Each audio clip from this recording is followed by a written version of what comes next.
बीच पर तो छुट्टी मनाने में आनंद आ जाता है, लहरों के मजे लेना, रेत पर किले बनाना, पर जरूरी नहीं कि बीच पर हमेशा धूप खिली हो।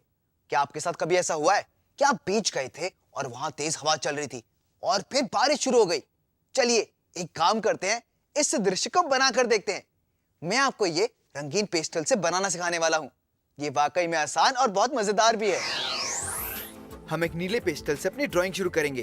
पहले एक हल्की लकीर बनाइए, ये बताने के लिए कि यहाँ समुद्र खत्म होता है और रेत शुरू होती है। अब एक और लकीर बनाइए, समुद्र को आसमान से अलग करने के लिए। हवा दाईं तरफ से चल रही है और हम ये ड्राइंग के जरिए दिखाने वाले हैं। यानी अगर आप एक नाव बनाएंगे तो वो बाईं तरफ से झुकी होनी चाहिए। ध्यान दीजिए, ये सबसे जरूरी है। अब पाम के पेड़ बनाइए और उन्हें भी बाईं तरफ झुकाइए।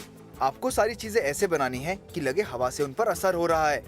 बीच पर रखी कुर्सियों के कपड़े इस तरह फूले फूले लगने चाहिए और बीच पर जो लोग मस्ती करने आए थे वो शायद इस तूफानी मौसम की वजह से घर चले गए ताकि उन्हें सर्दी न लगे। हवा की वजह से सारी चीजों को एक तरफ झुकाकर आप ऐसा इफेक्ट दे सकते हैं, इससे लगेगा कि एक तूफान आने वाला है। वैसे एक जरूरी चीज बनाना मत भूलिएगा और वो है काले घने बादल। याद रहे कि आपको आसमान का रंग ऐसे बनाना है जैसे कि तूफान का माहौल बन रहा हो।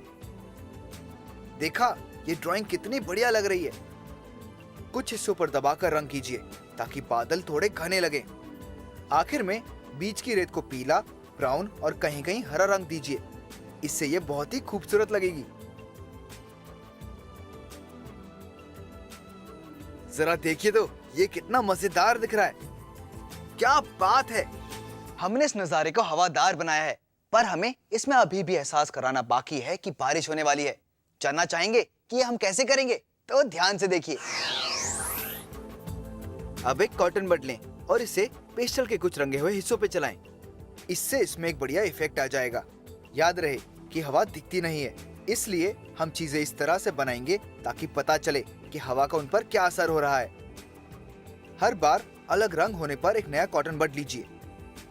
अगर ऐसा करने से हिस्से धुंधले पड़ रहे हो तो कोई बात नहीं, क्योंकि आप इन्हें बाद में पेंसिल से ट्रेस करने वाले हैं। याद रहे, अगर हवा दाईं ओर से चल रही है तो चीजें बाईं ओर झुकी रहेंगी।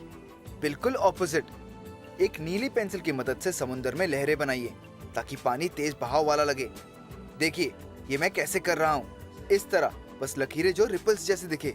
अब हरी पेंसिल से पाम के पेड़ों की आउटलाइन बनाइए। आप अपनी ड्राइंग में कहीं भी लकीरें बना सकते हैं जिससे पता चले कि हवा चल रही है। तो आपको ये कैसा लग रहा है? आखिर में छाते पर भी इसी तरह काम करिए। शाबाश! अब बीच पर एक तूफान आता हुआ दिख रहा है। इस तरह का इफेक्ट लाने के लिए पेस्टल और कॉटन बड काफी काम आते हैं। आप जो चाहे वो नजारा बना सकते हैं, जैसे कि ये वाला। यहाँ पर खेत में जोर की हवा चल रही है, कितना बढ़िया लगता है ना? और अब जरा इसे देखिए, बेचारी लड़की, इसकी टोपी तो हवा में उड़नछू हो गई है। तो चलिए अब है आपकी बारी एक बढ़िया नजारा बनाकर उसे हवा में उड़ाने की।